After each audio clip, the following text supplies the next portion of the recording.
Welcome back to another video. Dr. Tarcia Huber here, and in this video we are going to be talking about verifying trigonometric identities. That's basically just going through and proving that the trig identities are true.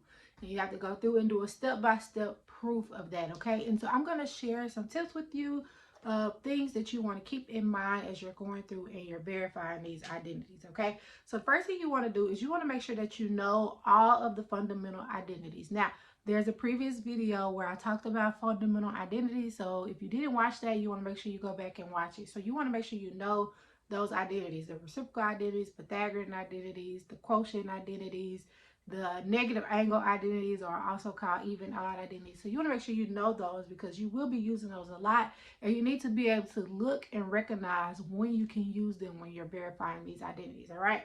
Second thing is whenever you're trying to verify the trigonometric identities, you want to start with the most complicated side. Usually, if you start with the most complicated side, it works easier to actually get to the less complicated side. So what you're going to be doing basically is you're going to be starting with one side, and you're going to be manipulating that one side to show the thing that the other side is true, to show that that one side equals the other side, okay? So you want to start with the most complicated side. And then sometimes it's helpful to go back, and I mentioned this in the last video. Sometimes it's helpful if you can convert everything in terms of sine and cosine. So if you see like a lot of reciprocal functions involved, you can go and convert those to sine and cosine, and it usually helps to make those, or to be able to see where you need to go from there to prove the trigonometric identity. And then if you see some factoring, you want to factor, so you want to look to see if you can factor. Usually any factoring or indicated algebraic operations should be performed, and that will help you to prove the identity as well. So look for factoring, look to see if you can factor, and then you can use substitutions to factors. But as you select substitutions, keep in mind the side you are not changing because it represents your goal. So remember, whatever side you decide to start with, that's the side you're manipulating to try to get to the other side. So that's your end goal. And then the last thing is, if an expression contains 1 plus sine of x, then multiplying both numerator and denominator by 1 minus sine of x will give you 1 minus sine squared of x, which we know that is equal to cosine squared x by the Pythagorean identity. So anytime you see 1 plus sine of x, sometimes it may be helpful to multiply both the numerator and denominator by 1 minus sine of x, okay? So those are some tips that you can use in verifying some trigonometric identities, and we're going to look at 3 examples. So we're going to go through and verify 3 trigonometric identities. So let's jump right in. Okay, so this is our first trigonometric identity that we want to verify, and it is cotangent theta plus 1 equal cosecant theta times cosine theta plus sine of theta. So the first thing we need to do is we need to pick a side to start with. Do we want to start with this side, the right side, or do we want to start with this side, the left side? And usually you want to pick the side that looks the most complicated, the one that has the most things involved. And to me, it looks like it's going to be this left side. So I'm going to start with this left side, and I'm going to manipulate this side to get it to look like this side, okay? So we're going to start with the left side, cosecant of theta times cosine of theta plus sine of theta. Alrighty. Now remember, one of our tricks or tips is to perform any operations. Okay, and I see an operation here. I see a number being multiplied outside of or an expression being multiplied outside of a parentheses. So that means I need to distribute. So that's an operation that needs to be performed. So I'm going to distribute this cosecant theta inside. And when I do that, I get cosecant theta times cosine theta plus cosecant theta times sine of theta. Okay? So all we did here was we distributed. So that's by distribution. Or you could say by the distributive property. Okay, so we just distributed the cosecant. And so now remember, another one of our tips was to rewrite things in terms of sine and cosine. And these are already in terms of sine and cosine, but the cosecant isn't. So what we want to do is we want to convert this cosecant in terms of either sine or cosine, which we know that's the reciprocal of sine. So we're going to rewrite that as 1 over sine theta times cosine theta plus 1 over sine theta times sine of theta. And that's by the reciprocal identity. So now when you get into verifying, you have to justify each step, meaning you got to put like what is it that what did you use, which property did you use that justifies you changing that. So the reciprocal identity allowed me to change cosecant to 1 over sine. And so now we get cosine over sine. And then here, the sine of theta is canceling, we get plus 1. And so now we know that cosine of theta over sine of theta is equal to cotangent of theta. And that's by the quotient identity.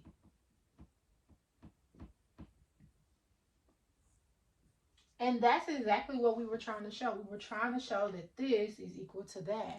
And so we've reached our goal, we've reached our destination. And so we've successfully verified that cotangent of theta plus 1 is equal to cosecant theta times cosine of theta plus sine of theta, okay? So hopefully you were able to follow along. We picked one side we started with, and we went to the other side using identities and using our tips that we had, that we discussed at the beginning. If you have any questions, put them in the comments. If not, let's jump to the next one. All right, for this second example, we want to verify that cosine of x over 1 minus sine of x is equal to 1 plus sine of x over cosine of x, okay? So now remember, we pick a side to start with, the one that looks the most complicated, but in this case, they both look the same. They look really, really close. However, one of our tips said that if we have a 1 plus sine of x in our problem, then we multiply top and bottom by 1 minus sine of x. And y'all see the 1 plus sine of x? Let me duck so y'all can see it. Can y'all see it? Can y'all see it right there? Right there. So we're going to start with this side over here. So we're going to start with 1 plus sine of x over cosine of x. That's the side we're going to start with. And we are going to manipulate this to try to get it to look like this, okay? That's how we verify this. So what we're going to do is we're going to, because one of our tips said anytime you see a 1 plus sine of x, you multiply, oh, that's supposed to be cosine of x down there. You multiply top and bottom. If you see 1 plus sine of x in a fraction, you multiply top and bottom by 1 minus sine of x. And you can do that because 1 minus sine of x over 1 minus sine of x is just 1. The numerator and denominator is the same. So that's 1. So you're just multiplying by 1 and you're not changing anything. When you multiply by 1, you still get the same thing. So if I multiply the top by 1 minus sine of x, I get 1 times 1, which is 1. I get minus sine of x plus sine of x minus sine squared x. Okay, so we actually, you FOIL or you multiply everything over here by everything over here. And the minus sine of x and the plus sine of x, they cancel. And then you get minus sine squared x. So that's what the top becomes. And then the bottom becomes cosine of x times 1 minus sine of x, okay? Now remember one of our Pythagorean identities. So the Pythagorean identity, it says that sine squared theta plus cosine squared theta equal 1. And so if you were to subtract sine squared theta from both sides, if we manipulated that Pythagorean identity, we would get that cosine squared theta is equal to 1 minus sine squared theta. So 1 minus sine squared x, or theta, whatever argument you want to use, is equal to cosine squared theta. So we're going to replace the numerator with cosine squared x all over cosine of x times 1 minus sine of x. And that is by the Pythagorean identity. Because remember, we have to justify each step now, okay? And then, if you notice, cosine squared x is cosine of x times cosine of x. So we actually have two cosines of x in the top. So remember, cosine squared x, I'm just going to write up here so you can see it. That's the same as saying cosine of x times cosine of x. So one of those cosine of x's cancels with this cosine of x in the bottom. And so that leaves us with cosine of x on top and 1 minus sine of x on the bottom. And look, that's what we were trying to show. We were trying to show that this, which we started with, equals this, which is cosine of x over 1 minus sine of x, and that's what we showed. We showed that, and so we are officially done with proving or verifying our trigonometric identity. Do you have any questions? All right, so it's like magic, right? Or I like to say it's like a puzzle. You're putting a puzzle together. You're trying to go from one part to the next, or a maze. You're trying to go from one end to the next. And so it's actually fun once you get used to it. Hopefully y'all find some enjoyment in it. Okay, let's try one more example.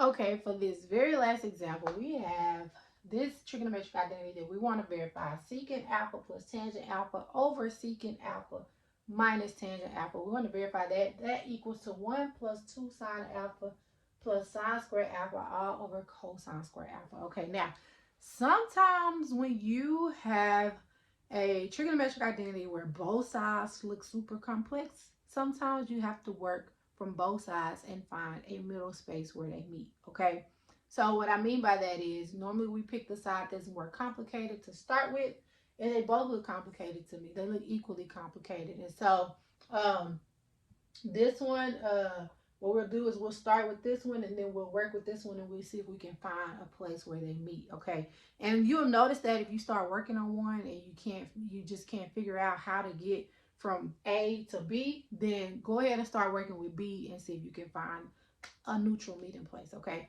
so we're going to start over here. I'm going to start on this side with the secant of alpha plus tangent alpha all over secant alpha minus tangent alpha. And I'm just going to put a line here to try to separate both sides because I already know I'm going to have to work with both sides to find the other one. Well, remember one of the tricks is to convert everything in terms of sine and cosine. Well, we know that secant is 1 over cosine of alpha and tangent of alpha is sine of alpha over cosine of alpha. And so I'm going to convert that there. Oh, and that's supposed to be a plus. And I'm also going to convert it here in the denominator with a minus. All right. Well, when I do this, I notice that they both have the same denominator, so I can actually combine those. So I can combine those fractions. That becomes 1 plus sine of alpha all over cosine of alpha, and that becomes 1 minus sine of alpha all over cosine of alpha. Whenever you divide fractions, remember you keep change flip. So this is the same as saying 1 plus sine of alpha over cosine alpha times cosine of alpha all over 1 minus sine of alpha. Alrighty, and so I can now cross out the cosine alphas. And if I cross out the cosine alphas, they leave me with 1 plus sine of alpha all over 1 minus sine of alpha. Now, I definitely don't know where I'm going to go from there, but I see a cosine square alpha in the bottom, so I would think, what can I do to get cosine square alpha in the bottom? And actually, with this one, I probably don't have to, but I'll go ahead anyway. So I'll go ahead anyway. And so now anytime you get to where you're not sure of where to go next, then just go to the other side and start manipulating it and see if you can figure out how you continue on from here. All righty. So first thing I see here is I see that you can actually factor the numerator. So this numerator can be factored. So think of this as, I'll write it up here, 1 plus 2x plus x squared. Or if you write it in the correct order, I see that this can be factored. This 1 plus 2 sine alpha plus sine squared alpha can be factored. That's x squared plus, if you replace it with, it's like an x. That's x squared plus 2x plus 1. How does that factor? You want to factor the 1 that add to 2? Or that's x plus 1, x plus 1. So this is just what I'm thinking while I'm factoring that. Can y'all see that up there? Yeah. So this actually factors into 1 plus sine alpha. 1 plus sine alpha times 1 plus sine alpha all over cosine squared alpha. And look, you notice I have a 1 plus sine alpha in the top. So if I could find a way to cancel this other 1 plus sine alpha, let me erase this just in case y'all can't see. This is 1 plus sine alpha. That's what this factors into. So I can also replace the denominator with 1 minus sine square alpha. Y'all remember by the Pythagorean identity, we just used it in the last problem. Sine squared theta plus cosine squared theta equal 1. So if you subtract the sine squared theta, you get cosine squared theta equal to 1 minus sine squared alpha, or theta. In this case, alpha. Well, that factors, we had a previous problem where we saw that's the difference of two squares. So that factors into 1 minus sine alpha, 1 plus sine alpha. And so notice here that the sine alpha, 1 plus sine alpha is canceled, and I get the 1 plus sine alpha over 1 minus sine alpha. So look, I found a meeting spot for those, okay? So this lets me know how I need to continue on from here. All right. Now I'm out of space, so I'm going to go from here to over here. So hopefully y'all can follow along. So from here, what I would say, from 1 plus sine alpha over 1 minus sine alpha, I will work my way backwards up here. So I would now multiply top and bottom by 1 plus sine alpha. So I would say this is equal to 1 plus sine alpha, alpha over 1 minus sine alpha. Let me take my arrow over some, times 1 plus sine alpha over 1 plus sine alpha. Okay, because I'm working backwards up now, okay? Then I would say this is 1 plus sine alpha. And all I did here was multiply by 1. So you would justify that by saying multiply by 1.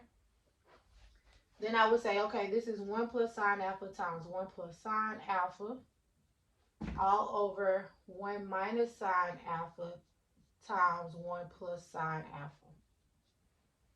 Now, when you multiply this out, you would FOIL 1 times 1 is 1.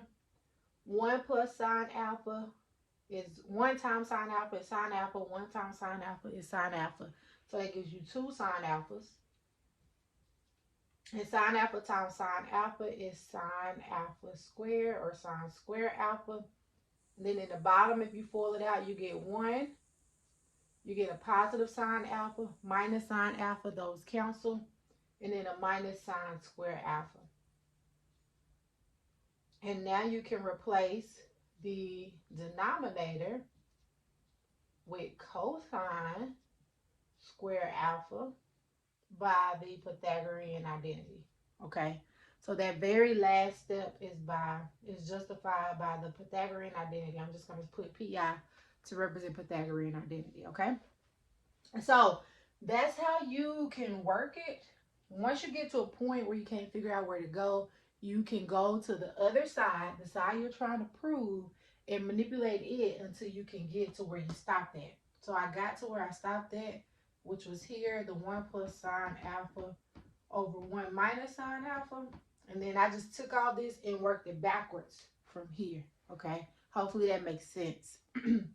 If you have any questions about this, proving these trigonometric identities, please don't hesitate to put your questions in the comments and I will respond, okay? Hopefully this video was helpful. If it was, go ahead and hit the like button for me. And if you haven't already, go ahead and hit the subscribe button. Subscribe to my channel, okay? If not, I will see you all in the next video. All right, y'all be blessed.